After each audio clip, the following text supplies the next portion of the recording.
Huitième partie. L'œuvre de la Salette continue.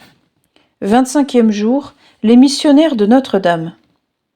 Quel délice de voir, au sortir des horreurs de la Passion, Jésus et son évangile se survivre, triomphants et immortels, dans le sacerdoce et le culte catholique. L'enfer, qui aurait voulu anéantir Jésus et son évangile, était vaincu, tandis que le salut était mis, jusqu'à la fin des siècles, à la portée de toute créature. Les proportions étant gardées, qu'il est réjouissant encore de constater comment, après les chicanes de l'opposition, et malgré les audaces de l'antichristianisme, le message de la Salette poursuit brillamment son chemin. Les preuves sont là. Les missionnaires de Notre-Dame, le chemin de la croix au lieu même de l'apparition, la basilique, son trésor et le couronnement de la Vierge des Alpes. Tout le démontre en effet à la façon d'une victoire. Avant la Passion, Jésus priait son Père de glorifier son nom divin. Une voix vint du ciel qui répondit « Je l'ai glorifié et ne cesserai de le glorifier ».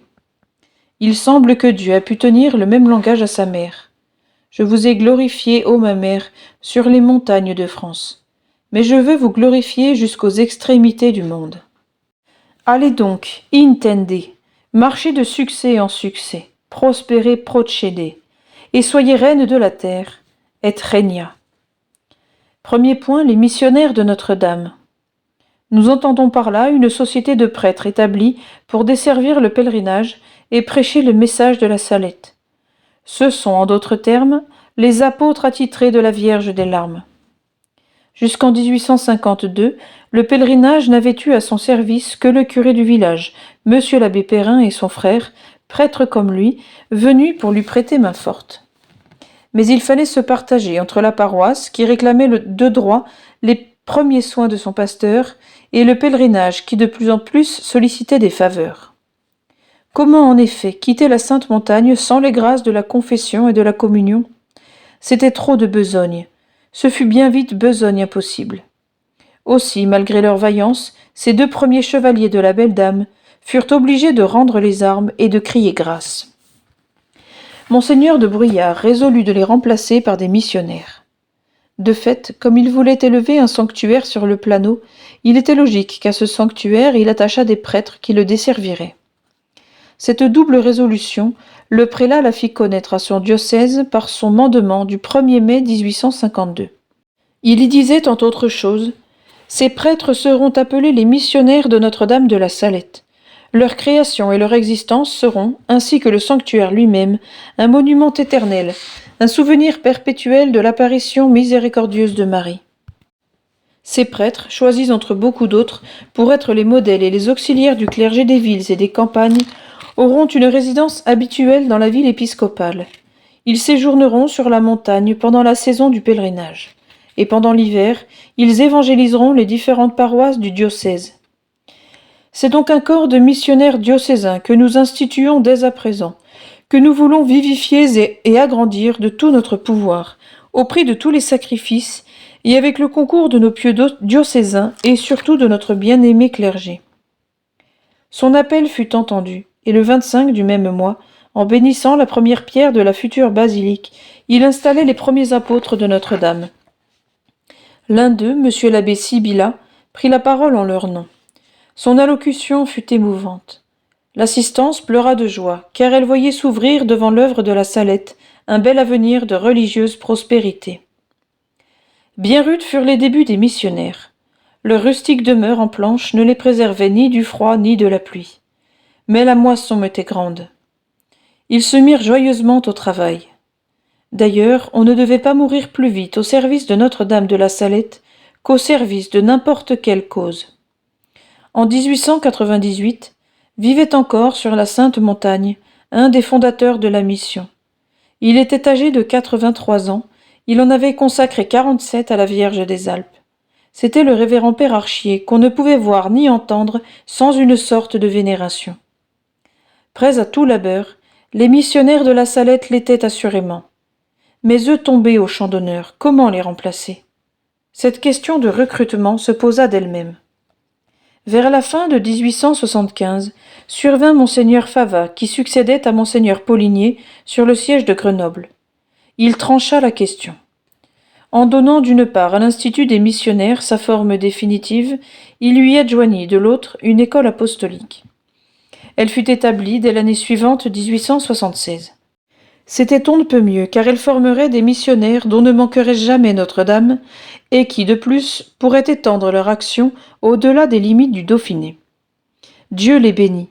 De nombreux enfants, presque tous de la classe pauvre, vinrent bientôt solliciter avec la grâce du sacerdoce l'honneur de servir Notre-Dame de la Salette. En moins de 25 ans, plus de 100 prêtres missionnaires étaient sortis de leur rang. Aussi, avec quelle joie ce nouvel institut avait-il pu créer des résidences dans les diocèses de Lyon, de Montpellier et de Belley, puis jusque dans les États-Unis de l'Amérique du Nord.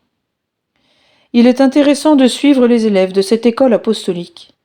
Enfants, ils commencent leurs études sur la montagne et rendent au pèlerinage toutes sortes d'aimables et édifiants services dans la basilique, dans l'hôtellerie, au magasin, partout. Scolastiques, ils terminent leurs études à Rome ou même en Amérique. Mais une fois prêtres, ils s'élancent dans la carrière du missionnaire de Notre-Dame de la Salette. Leur mot d'ordre est le message de Marie, et leur programme comprend, outre le service de la basilique, des missions et des retraites.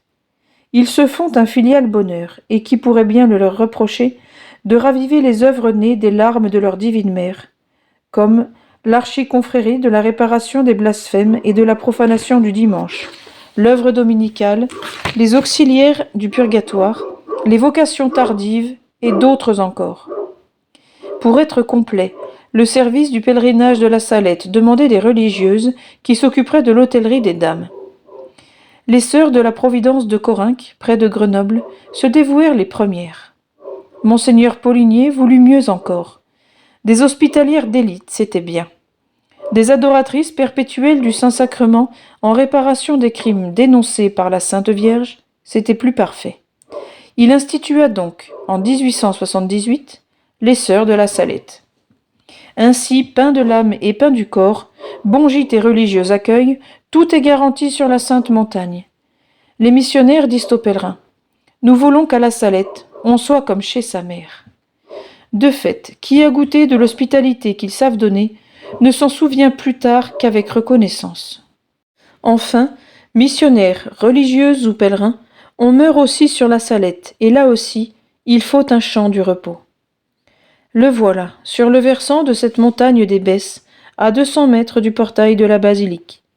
En attendant le grand réveil, que l'on doit dormir en paix dans un cimetière, qu'on bénit les pleurs de la Mère de Dieu. Nous allions terminer ce récit quand un douloureux événement sollicita de notre plume un nouveau paragraphe. Les lois persécutrices qui terrorisent en ce moment notre pays ont réduit les missionnaires de la Salette à se dissoudre et à s'expatrier. Nos respectueuses et reconnaissantes sympathies les accompagnent dans l'exil. Leur œuvre cependant se continue. Dieu en soit loué. Monseigneur Henri, évêque de Grenoble, par sa lettre circulaire du 20 avril 1902, a informé son diocèse qu'il confiait la Sainte Montagne à des chapelains de son choix. La maison de Notre-Dame de la Salette, Domestici eius, nous restera donc. À elle la vie et la paix. À elle nos vœux et nos prières, car il faut que l'on gravisse toujours la montagne des larmes, et que la voix de Notre-Dame ne cesse pas de retentir. Deuxième point, nos réflexions. Combien prodigieuse est la vitalité de l'Église, quelle sève, quelle fécondité, quelle variété d'aptitude et de dévouement pour toutes ces causes. Que ces causes soient obscures ou brillantes, laborieuses ou même crucifiantes, peu importe. Elles trouvent toutes des ouvriers, des soldats, et au besoin des martyrs. La Providence voulait que l'apparition de la Salette devint un apostolat. Un évêque dit un mot, et voici des apôtres. L'action du Saint-Esprit ne cesse pas au sein de l'Église. Faut-il des apôtres, dit saint Paul, des prophètes, des docteurs ou des thaumaturges ? Dieu les crée tour à tour pour le bien de tous. Mais que vont-ils prêcher, les héros de la belle dame ? Remarquons-le. Marie est venue rappeler l'essence de l'Évangile. Ces missionnaires prêcheront donc l'Évangile, c'est-à-dire le christianisme pur, c'est-à-dire encore le décalogue et les lois de l'Église. Pour s'être éloigné de ces choses vitales, notre société contemporaine se meurt dans le naturalisme. En d'autres termes, dans l'indifférence pour toute religion et pour toute morale. Marie veut la rappeler à la vraie et forte vertu chrétienne. C'est pourquoi ces apôtres proclameront sur les toits, super tecta, comme dit l'Évangile, les lois de Dieu et les lois de l'Église. Et pour nombre de fidèles, quelle opportune leçon! N'y a-t-il pas encombrement de dévotion et de livres de dévotion? N'en résulte-t-il pas un christianisme émietté, affaibli, faussé même, disons le mot? On est tenté de soupçonner la Révolution qui s'attaque à tout, parce qu'elle est d'inspiration diabolique, d'avoir également essayé de gâter la piété, y infiltrer de la nouveauté, du vide et de la mièvrerie peut très bien faire partie de ses rêves. Pousser à des pratiques nombreuses qui endorment dans la vanité et dans la mollesse, parce qu'elles ont belle apparence, et ne demandent ni gêne ni sacrifice, pourrait bien être aussi l'un de ces mensonges et l'une de ces duperies. Il faut y regarder. Le péché se cache et parfois s'invétère si profondément. Par le fait, la Bible, en particulier l'Évangile, le catéchisme, les solides ouvrages de spiritualité, le paroissien liturgique, où sont-ils? Disparus. Disparus parce que l'on a peur des notions religieuses exactes, des désirs sincères, des efforts énergiques, des sacrifices généreux. Dans le christianisme pur, tout respire l'expiation, la correction de soi-même et la conversion. Tout respire la simplicité, la réserve et l'austérité. Tout impose de fuir ce monde affolé de licence et de revenir à la saine et heureuse vie de la famille chrétienne. Mais non, jamais. Notre sensualisme se cabre et refuse d'obéir à semblable doctrine. Saint Paul a toujours raison. Le temps viendra, dit-il à Timothée, où l'on ne pourra plus souffrir la vraie doctrine. On courra aux docteurs qui satisfont le caprice. Tant sera grande la démangeaison d'entendre ce qui est de nature à flatter, et, fermant l'oreille à la vérité, on l'ouvrira à des contes et à des fables. Bref, en matière de conclusion, l'apôtre dit à Timothée, « Tu vero vigila ». Quant à vous, veillez pour protester et redresser. Remercions saint Paul d'une aussi sérieuse leçon. Troisième point, nos résolutions. Il faut écouter la parole de Dieu telle qu'elle est. Or, elle est sévère parce qu'elle est salutaire.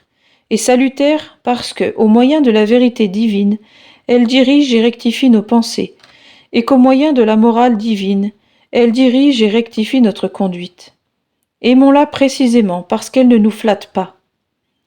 Il faut aussi nous garder d'avoir des manières de voir et de faire personnelles, comme de nous créer des habitudes, sinon des routines. Cet amour de soi-même et refus du sacrifice. Défions-nous encore de cette surabondance de dévotion et de livres de dévotion qui remplissent le monde pieux. Trop souvent, c'est affaire de vanité d'auteur et affaire de commerce. Le Saint-Esprit n'y est pour rien. Allons droit au vrai christianisme et aux vraies dévotions. Là le simple, mais le pur, mais le sérieux. En un mot, là l'esprit de notre Seigneur Jésus-Christ. Enfin, revenons à la lecture de l'Évangile et de nos catéchismes, de nos livres liturgiques et des ouvrages de nos grands écrivains religieux. Dans un champ, on laisse les bleuets et les coquelicots pour le froment doré qui promet une substantielle nourriture.